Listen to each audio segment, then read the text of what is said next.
Last time we started talking about partially planned actions. That would be an action in which the attacker knows how he intends to begin the attack, but he's not sure how he's going to end the attack other than have his point on the opponent. We're going to do a second action with that at this point, today. Now, in the counter press attack, we were using sentiment de fer of being able to read the opponent's mind through his blade to figure out if you were going to resist, which gave you an opportunity to disengage and hit, or if you were not going to resist, which allowed you to use power to power through the weapon and hit. Now, in this case, it's going to be a little different. The attacker is going to launch an attack which gives me a limited choice of potential parries. And it's going to boil down to I can either parry to cover the high line or I can parry to cover the low line. But whichever one I do, he's just going to go to the other place. And in order to do that, he has to train to be able to recognize whether I'm parrying high line or low line. And we're going to talk about how he sets that up to make it as easy as possible. You can be really successful if you can restrict the opponent to doing either high line or low line. If the opponent can do 4 or 5 different things, it's really hard to train to be able to cover all 4 or 5 of those things in the split-second decision that you got to make. So this is how you set it up to give the attacker the advantage, and remember, if you don't have the advantage, you don't attack. All right, now what he's going to do is called a flank attack. And he's going to position, back just a little bit more please. He's going to position his arm across his body with the back of his hand to the ceiling. Now, the idea is he's going to be a little bit behind 90 degrees. His elbow stays over on the right-hand side of his body. He's a right-handed fencer. So it's going to stay on the right side of his body. You'll understand why later on. Trust me for now. All right, and the blade is back. Back more than 90 degrees. He doesn't want to bring it up too much, not in the beginning, because if I take a wild swipe at it, I might get lucky. We don't want that. All right, we want it back here so that I can't get to it as I'm making panic swings or whatever else I'm trying to do to trying to disrupt his action. Now, once he's in this position and he takes an advance, if I take a retreat, I have now given him priority. Because even though this might look like the stupidest attack in the world, because his tip is headed to the wide open spaces, it's not headed to me, if I feel that he's threatening me, and I show that by taking my retreat, then the referee's not going to argue with me. I'm saying I'm feeling threatened. So he's going to say, yeah, that's the attack. So don't worry about that part of it. Now just worry about the execution. All right. Now, as he, lower the elbow just a touch. Now, as he brings his tip forward, I now can't tell for sure because he's bringing it in about parallel with my hand. Just about at the same level as my hand.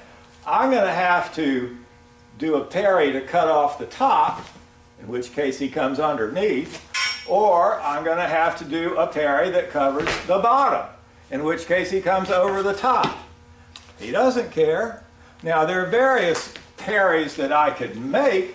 I could make an 8. I can make a 3. He doesn't care. It doesn't matter. I can make a 2. He doesn't care. He's just going to hit me.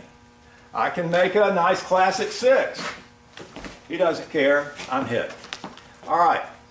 Now, so what he has to do then is start practicing this very slowly, very smoothly, learning the distance and how to increase the rate of acceleration as he's coming in to make the hit. That is, his last action has to be executed with more pace than his first in the beginning of the action. Here we go. He's going to take his first action, especially with his feet. It's going to be very soft, it's going to be slow, and it's going to be somewhat non-threatening, so that I tend to just say, oh, I'm going to keep distance and take a step back. Thereby he has now established the priority. Now he's probably going to do 2 advances. We're going to practice this with 2 advances and a lunge. My being a good coach, I'm going to let him hit with 2 advances and a lunge if he does this correctly. Here we go.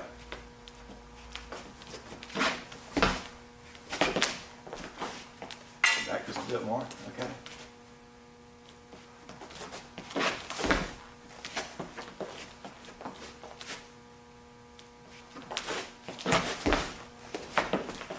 Keep your elbow over here. Now, when he was starting to leave his arm in the middle, and as he left his arm in the middle, he's going to run into problems of potentially missing.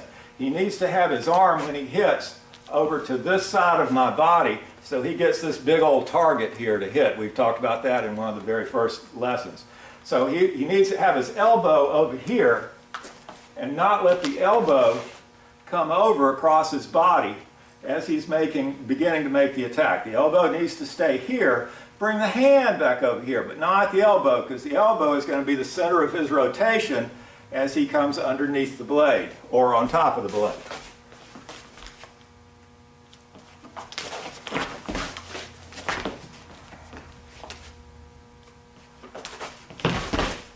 All right.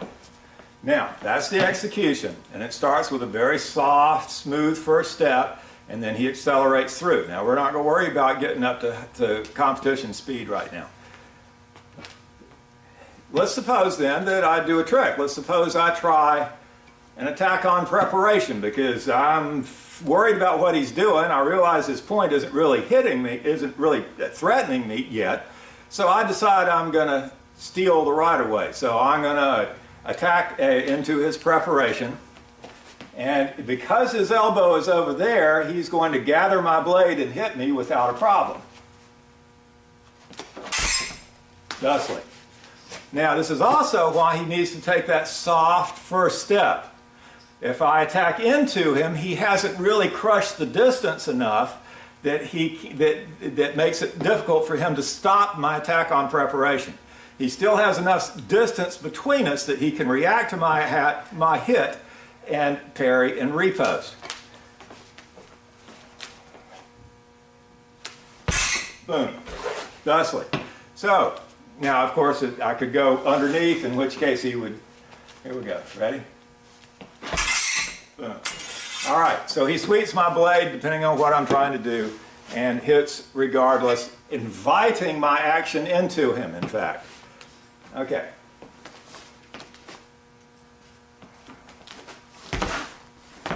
So 2 advances. Good.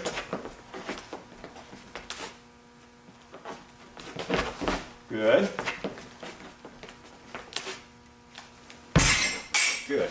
All right. There you have a flank attack done as a partially planned action. He knows how he's going to begin. He's not sure exactly how he's going to end it, except that his point is going to be on my chest.